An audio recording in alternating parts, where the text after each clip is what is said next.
everyone, this is a beautiful question of the simple harmonic motion. We have a simple pendulum which is executing the simple harmonic motion.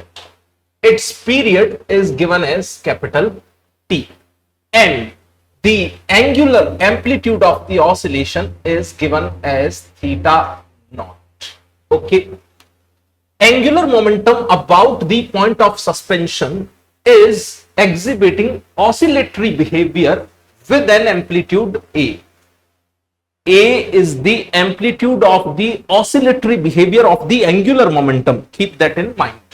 Now, which of the following relation between this A and the period T is correct? So, let us draw a simple pendulum first. Suppose here is the ceiling and then there is a light inextensible thread. And here we attach a point mass M. The thread has, let's say, length L. Now it is executing simple harmonic motion. This pendulum is executing SHM. At some moment, let's say this angle is theta. Since here is simple harmonic motion, so for theta we can write the theta is equal to theta naught sine omega t. Or we can even take here cos omega t, it won't hamper our answer. That depends from where the motion has been started. Okay, from where you are taking the observation, you take any periodic function, either sine or cosine, your answer will remain same because anyhow you have to get the proportionality. Okay. Now, if theta is this, we can differentiate it once, d by dt of theta, which will be equal to, theta naught is a constant, so I am keeping it outside. Then we have to differentiate this term sine omega t. Agree? D by dt of this theta, we can call it the angular speed. Do you agree? To avoid any confusion, I am writing the terms like this. This is the angular speed. Now, we differentiate it. Theta naught is kept outside. Differentiation of sine of something is cos of something. The outside inside rule of the differentiation. Into now we differentiate the inside function which is omega t. Here this omega is 2 pi by time period. We know that. I am writing it here. Omega is 2 pi by time period. So omega is constant, I am taking it outside. So we are left with theta naught omega cos omega t and then d by dt of t. This d by dt of t becomes 1. This is equal to 1. So here we get the angular speed. Now, if we know the angular speed, we can write the magnitude of the angular momentum very easily. Angular momentum is a vector quantity. Here I am writing the magnitude only. Will it be I into angular speed? I is the moment of inertia and this is the angular speed what we have obtained here. So moment of inertia can easily be seen because we are writing the angular momentum about this fixed point. So about this fixed point, the distance of the point mass M is equal to L. Then this ml square. Now angular speed's expression is already here. I am simplifying it on the next page. We have to write the magnitude of the angular momentum, which we will write as ml square into theta naught omega cos omega t. Let me give you the reference.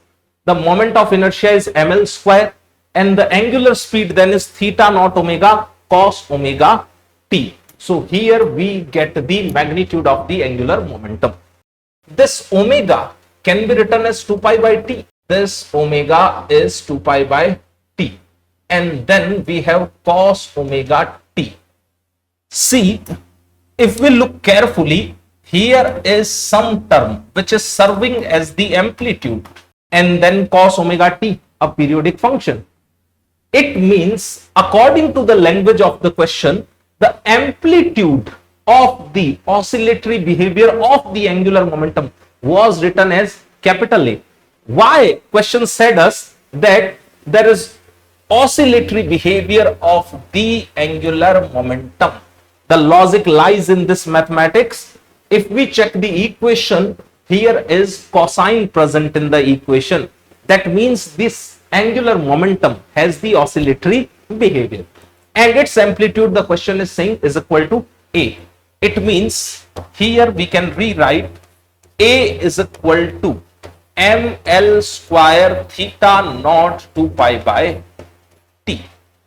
Now we know that mass m is nowhere useful in the expression of the period.